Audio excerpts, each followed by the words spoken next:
Welcome back to Story Mode. Welcome back to Story Mode. Welcome back, welcome back. Where we're all sitting around the campfire, crisscross applesauce. I never call it that, but I prefer that. My legs hurt. I've always heard it referred to as Indian style. Same. Anyway, Ben, stop. I'm starting off strong, guys. Yeah, you can never just start the conversation as to what we're actually here to talk about, can you? Never. No. Well, why don't we? What are we here? We're here to talk about Tracer? That's what you wanted to talk about. Yeah, that's what I want to talk about. Taylor really wanted to talk about Tracer, so we're trying a new thing for Story Mode this week and talking kind of specifically about one character for one game. Yeah, she was like, I want to talk about Overwatch. Chris and I were like, eh. And she goes, we're going to talk about Tracer. We're like, ooh. Well, I mean, not really. Originally, it was really. going to be the Shimada brothers, but then December happened and everything changed. I don't remember any of this. I don't know any of this. I've been shuffled into this room, sat down, and been told, like, you need to sit with your legs crossed, and we're going to be talking about Tracer. And I was just like, okay. So, go ahead. Start talking about Tracer before my legs start going numb. All right. Well, Tracer is the mascot of the Overwatch series. She's on every promotional item. She's been in every advertisement and is in three of their short videos. Oh, that's where I've seen her before. Okay, keep going. So she is essentially one of the most popular characters in the Overwatch series. Which means she's like the most popular character of 2016. Yeah. She's been on multiple games. Could you name one more popular character in 2016, Ben? Donald Trump. Okay. All right. Touche. Oh, boy. Okay. That's all I got, guys. I actually would have also accepted Darth Vader. Oh, okay. Okay, well. Same thing, right? My folks, my dudes. Darth Vader's actually cool. Go ahead, the Tracer Taylor. story really lines up with the whole idea and theme of Overwatch. She actually was, if we want to go back just a little bit to her history, Lena Oxton, or her call sign of Tracer, was the youngest person ever to be inducted into Overwatch's experimental flight program. This was that was testing this teleportation flight called the Slipstream. During the major test, though, something went wrong. The teleportation matrix malfunctioned, and both the plane and her disappeared, and she was presumed dead. What time in history was this? This was during the Omnic Crisis. Well, like a year-ish. So I'm guessing, Be 2030? 2030? Yeah. Okay, so we don't have that long to wait for some super fast... Wait, this is a fictional... Right. Fictional Keep world. going. I don't know. And then she was presumed dead, but months later she reappeared, but not really physically, more as a ghost. And that's when they realized that she was still being affected by the slipstream. Her molecules were disjointed with the current timeline, and she kept reappearing and disappearing, kind of like how a ghost would. So she's really, like, no longer a 3-dimensional human, but a 4-dimensional human. Yeah, kind of. Yeah, just think about, like, the origins. It reminds me of, like, Dr. Manhattan's origins. A really nice... I have no idea what you're talking about, but I'll disagree with you, Ben. Yes. Oh, you're a cute nerd. Yep. And so, this also introduces Winston, who creates the Chrono Accelerator, which is the blue centerpiece that you'll see on her costume. That thing right there? Yeah, that thing right there. I thought that just made her Iron Man. No. That makes her Tracer, which allows her to stabilize within the current dimension, but also gave her unique abilities, which kind of sets the center frame for what Overwatch's game really is.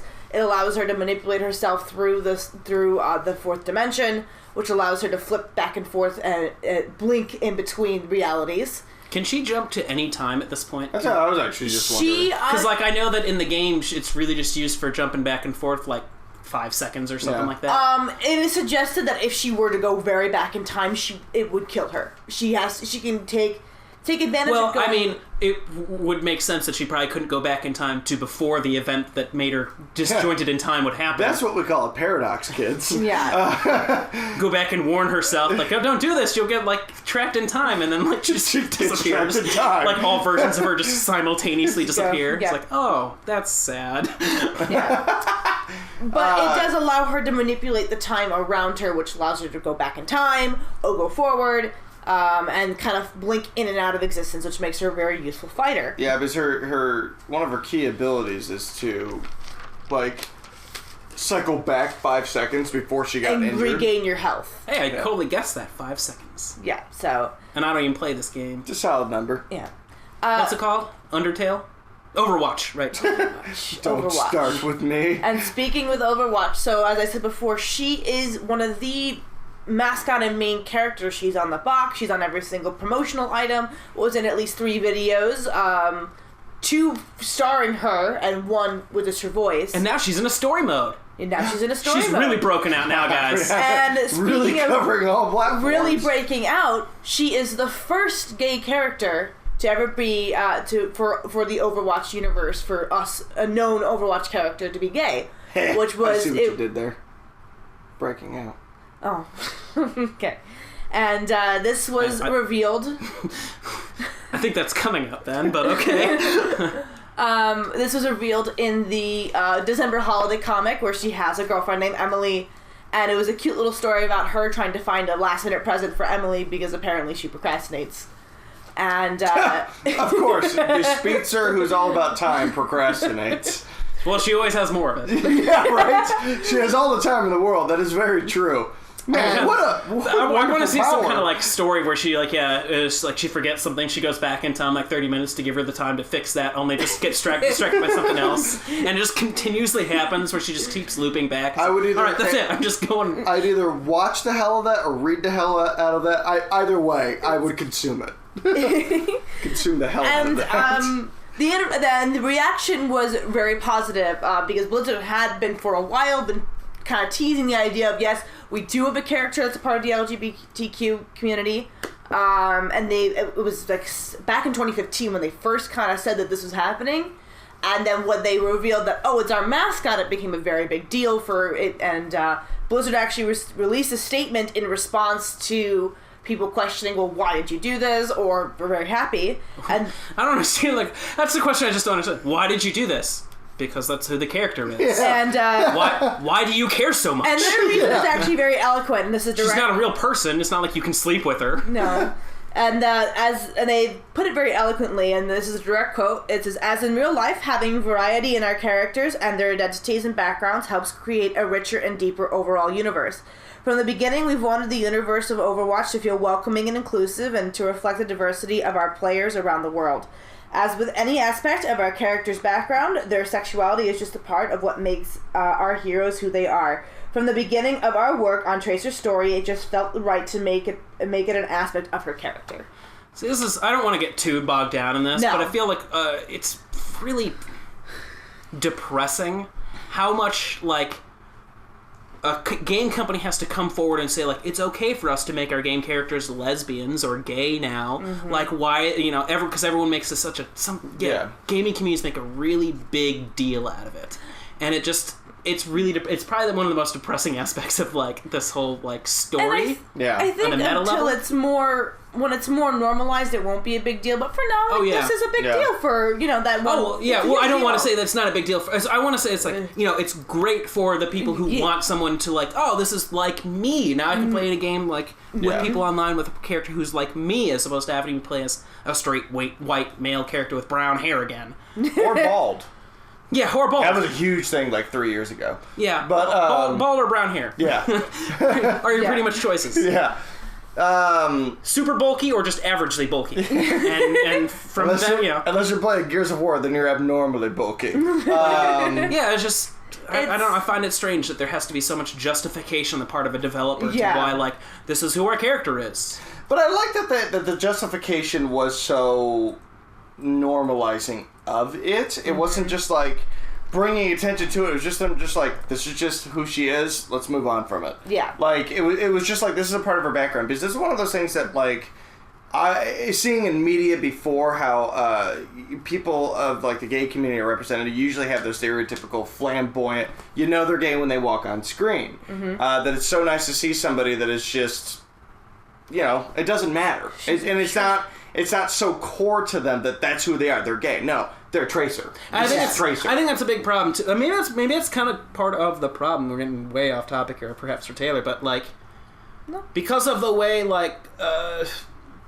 straight male sexuality has been portrayed in video games as the standard. Anything that kind of steps out of that almost has to be excused as like, oh, it's like this is just different and it's not what I'm expecting. It's like, well, sometimes that happens. Yeah. And it seems like that people just haven't quite grown to accept that from the media at large. It's like, sometimes you're going to be playing a game and you're going to find that the character you're playing as isn't, straight. And it's like, but it doesn't matter because it's not the most core aspect of their personality. But for some reason, people like especially in America, it seems like sexuality seems to be a huge central part. It's like, it doesn't have to be. It's not like it drives everything all the time. There's more to you than just who you're having sex with. Yeah. And this is especially true for Tracer because when it comes to her personality, she's very energetic and cheeky, but she's very affectionate when you're playing with her and you're around other players, like with your Lucio. It's either they joke around about we'll race you, and like she's just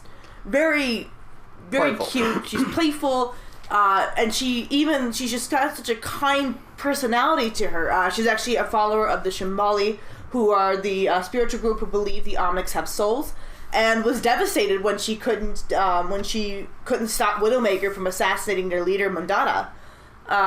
She's just this very caring person who believes that there's so much more there's a lot to the world, and people have the potential of being heroes even if they think they don't have that. And that's what really makes Tracer such an integral part of the game, is she carries the spirit of the world needs more heroes and you can be one. Yeah. And it's... Yeah, because I remember when this game was first coming out, they basically described Overwatch as a Justice League-esque kind of organization of like superheroes, but like it's really like when you look at Tracer, not to knock any of the other characters, but like Tracer I think has always been like that character, just even on watching the other media stuff. Yeah. That she is like the hero. She is, if you want to get down and bogged to the nerd stuff, she's the Flash of this universe with a great heart and all that stuff. But I haven't watched too many of the videos, but she's about the only character when I watch the videos like, oh, okay, this is a fun character I'm interested in. Everyone else is like, what's with this giant monkey who's just... I can appreciate that people... Like, I can appreciate if you like these characters, I don't want to get down on you, but like Winston just doesn't do much for me in the video I saw, and like the bad guys, like Reaper in particular, my son was like, this looks like just the stereotypical, like, badass from every video game I've ever seen. Blizzard falls into their own traps. Yeah. You can't say that they won't. Well, I mean, as we were describing earlier, you can see the way they construct characters is almost just like they combine a bunch of different characters together, because you already pulled that, like, before we got 5 minutes into this, she's like Dr. Manhattan, but also like Iron Man. It's like, So it was like Tracer's like 5 different superheroes already, like, rolled into one. It's like, you could probably look at that as everyone else. Yeah. But it's just some of them to me is like, I haven't seen all of them. I haven't seen everything. But it's like from the few I've seen, it's like this character doesn't do anything for me. This character is just too stereotypical for me to care about. This character just looks too much like, what's her name? Widowmaker is like too vampy for me to be like, this is a character. It's like, this is just a stereotype. And then Tracer shows up. I'm like, who is this? Yeah. This feels a lot more fully 3-dimensional character that's actually here in a real world than everyone else. And she's very well loved by the Overwatch community in general. Because everyone quotes her, cheers, love the cavalry's here. She's always a source of frustration if you have her on the opposite team, but she's central to this game and this world as a whole, because she's both connected to both old Overwatch and new Overwatch. She brings a more human aspect to this game. Well, I think there's an important moment to really encompass what kind of character and the impact she has on the world that is Overwatch. Is that in the very first video that Blizzard ever put out was with the 2 boys in the museum. Yes. And it's the only video you get of a perspective outside of these characters. And which is why it still remains one of my favorite videos, because as they're going through the museum, one of the little boys is enamored when he starts talking about Tracer, and he quotes her and says that like she's like this great hero, and then he gets to meet his hero in this video, that you see the impact that this character in particular has on the world just through the eyes of this boy. And it was a really smart move on Blizzard that I kind of wish, to at least enhance the idea of some of their characters, they did more of, by putting perspective of outside and with normal people rather than just the characters interacting. Yes. I think that's part of why I haven't really gotten into watching more of the shorts, because I've watched like 2 or 3 of them, and I did watch it and I was like, And as you mentioned this, like, yeah, I think that's part of why I like that, because there's at least enough of an audience surrogate for me to get into what's going on and why it's important. Whereas the other ones I saw was just like, I'm not quite following this. You're getting a lot of exposition in some of the other ones. It's not even like exposition. It's like exposition that you should have already had coming into it for some of them. Yeah, a lot of them. Just like, a lot of them are now designed for those who've played the game and they know the concept of the game. The later videos show stories that we already know kind of happened, but they gave us more of the details for. Yeah. But that one with the museum really, I think, set the tone for what Overwatch is and who Tracer was as a person. And I'm really excited to see where they take her on, because again, she's also one of the characters we know a lot, but not enough. Yeah. I really want to know more about her. I want to know... Yeah, well, I think the question too, because the other thing we're running up to is, like, while running kind of this one line of, they're doing a really great job of telling the character of Tracer and who she is, but at the same time, we're running into this line of, except that they kind of aren't, almost in some ways, where it's like, but there is no story in the game, and you're stuck watching these videos off the side, and some of them are really engaging, and some of them are not quite, unless you're already into the game. And I think maybe that's the next step. I guess this would be on a meta level what they need to figure out moving forward is, how do we then take these shorts, make them into something that stand on their own, but at the same time complement the game? And I definitely think that it's going to be a fight for Blizzard to kind of make everything the way that, to kind of integrate the story that they've created and the game together. Yes, they've got character interactions and one-liners and things like that, but if you're not paying attention, you miss it. Yeah, or it's like they need to have it built up, maybe something like, do something like where Left 4 Dead has campaigns. Yeah. Where it's like you play through a sort of like a set of scenarios that run together and tell a story as they run together, like the way Left 4 Dead did. It's a really clever way that they did that I think they could apply to this. Mm-hmm. I don't want to say fairly easily, because I'm not a game maker, but, it's something they could definitely run with. Yes, and I know Blizzard has many, many things up their sleeve. They're smart enough. And they're a giant company. Yeah, they are a giant company, and Overwatch is their baby. Activision funding them money. But, I'm pretty sure that they're the ones funding Activision at this point. But it's like Activision's like, thank God we bought Blizzard. Oh, they made us so much money.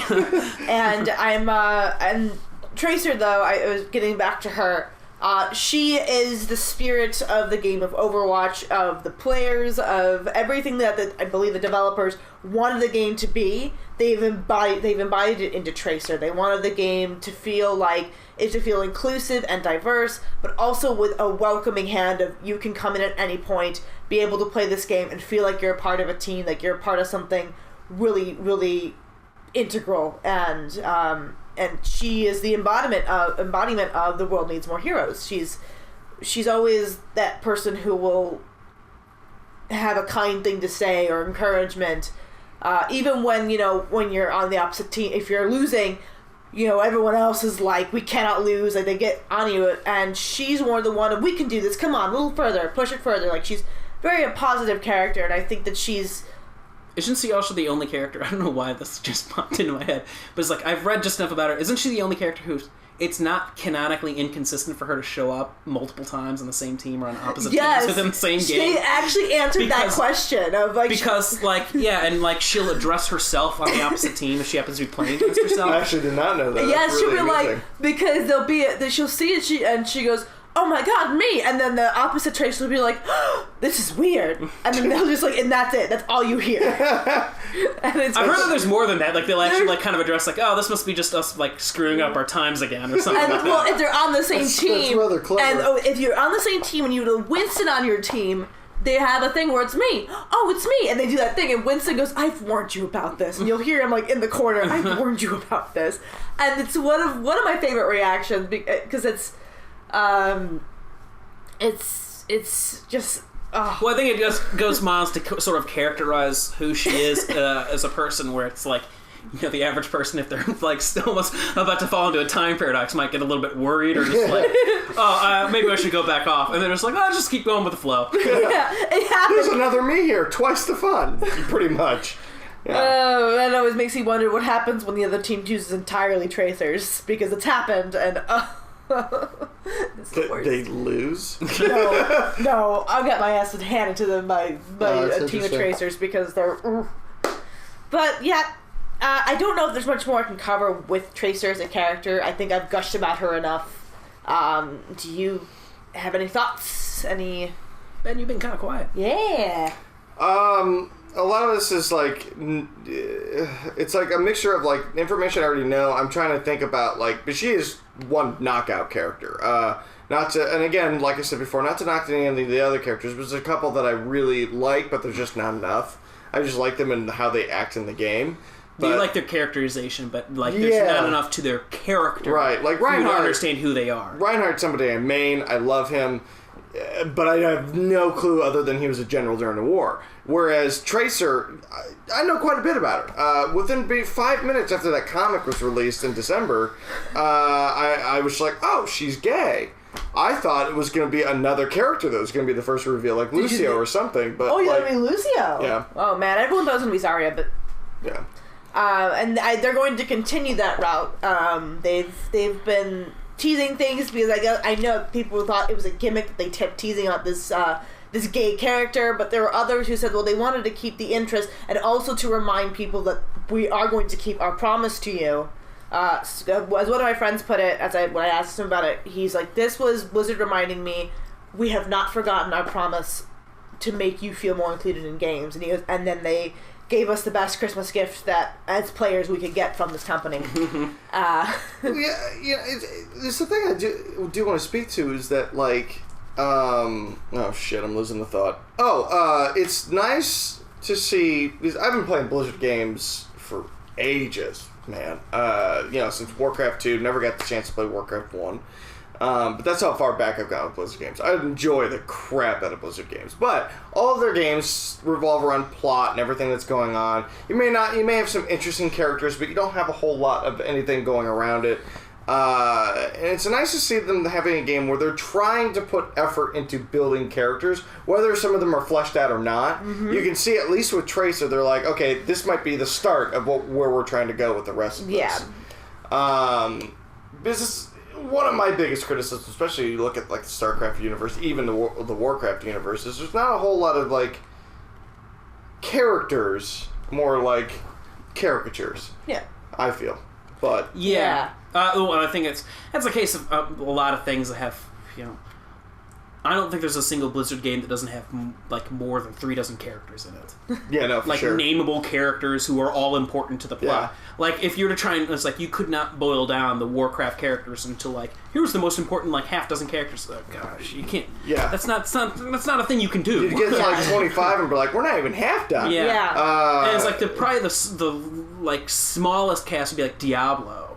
Yeah, I mean, honestly, yeah. And even that still has like a strangely large amount of characters who are important to the story moving forward. Larger than you think, but again, like but they're still like a lot of them just aren't there. They're kind of plot points or someone who just needs to be there to make this one thing happen or move forward. Whereas now you're seeing like Tracer as a three-dimensional character, and there are some of those here and there. For sure. One of my favorites, I think, from World of Warcraft, I'd argue that I don't know if you'd be familiar with the character Wrathion. It's like the last black dragon. Yeah, is pretty cool. Did he make his way into the game? Yeah, he's been in the, he's kind of like, and he's around, and he's one of the few. Like this is a character. Sometimes he's not written as concisely as he could be, but every time he shows up, I'm far more interested in what's going on. And, like, I'm interested in what he's doing because, like, I feel a fully three-dimensional character behind his actions and what he's doing and how he behaves. It's also kind of nice just going back to the game because Blizzard has always been really great at one thing, world building. Mm-hmm. Whether or not, like, the characters or whatever, I really love the universes that they create because they're just very unique in their own right. Whether it's the way they look or the way that, like, some of the things work in those universes, I love them quite a bit for that. But with this game, it seems to be exploring more of a black and white aspect where it feels like, Warcraft for the longest time has been now traveling a gray area. StarCraft, since its inception, traveled like the gray area of like humanity and all this other stuff. And Diablo is, I guess, a little bit more black and white until Diablo 3. But it seems like Overwatch has got this idea of like, okay, heroes and villains, and we're going to explore it. And I appreciate that. Especially just looking at the character of Tracer. Villain, right? Oh, no. God, they'll probably, if they follow comic book logic, there'll be a day. Is it that kind of... And now I'm much less interested in playing Overwatch after having you just say that. It's like, oh, gosh, is it really that kind of... It depends where they go with it. Because, man... Comic book storytelling is the worst. I'm sorry if you like those. It goes everywhere. It's just like, every time I hear about like plot points in comics, I'm like, why do people read these things? It's just like, there's no consistency. It's all about just keeping around the characters that people love. It's why there's the coined phrase comic book logic. But as I guess I could see it going that way, because there's a lot of World of Warcraft that is very comic book in the way it's constructed.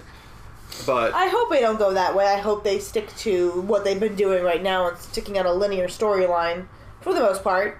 And mainly because, I don't want to sound like a dick when I say this, but I would like them to see them craft a story for Overwatch within the game. Yeah. I mean, the outside sources are great and all, but I would love to know a bit more of the story from just playing rather than having to go online and look. So, they've done Warcraft, and they've done Starcraft. Now they need to do Storycraft. And they need to do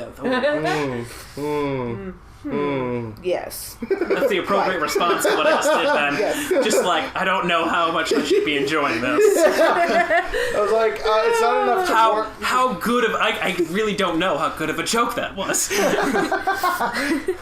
Da-da-da-da-da-da. Any final notes? I don't know. I guess our thing was, the world needs more Tracers. Yes, they do. I think the world would be a better place with a lot more Tracers, whether in media but I guess, but okay, so what does that mean, Taylor?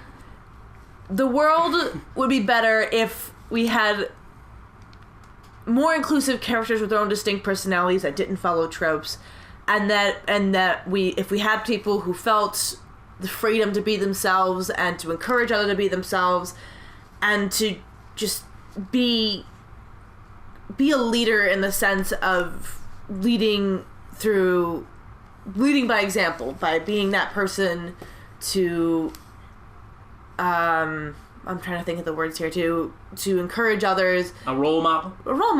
There you go. We made it. And just like Paul Rudd and Sean William Scott. Sorry, just keep going. Yeah. And I think that if more people felt to be comfortable in who they are, and the world would be a better place. And I feel that Tracer, she's very comfortable with who she is, even after everything that's happened.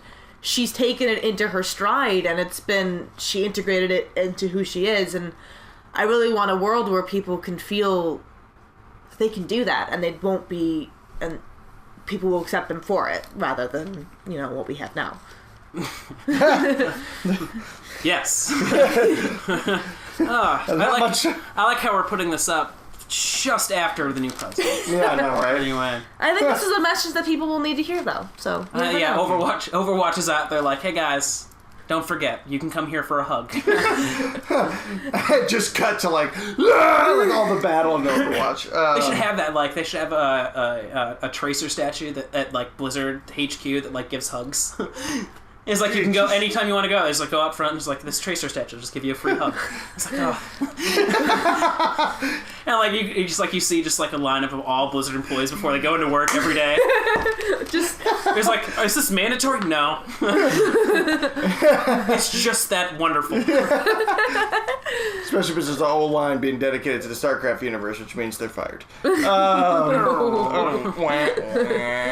Alright, well, I think we should call it here. Yeah, just about. I just want to kind of I had one last parting thought that was kind of something that was sitting in my mind ever since we brought up Blizzard giving out that response to people about kind of being critical of them revealing that Tracer was gay, and it's sort of I don't dislike the kind of the message that you had read out, but part of me is it would have been almost more fascinating if they managed to make it work.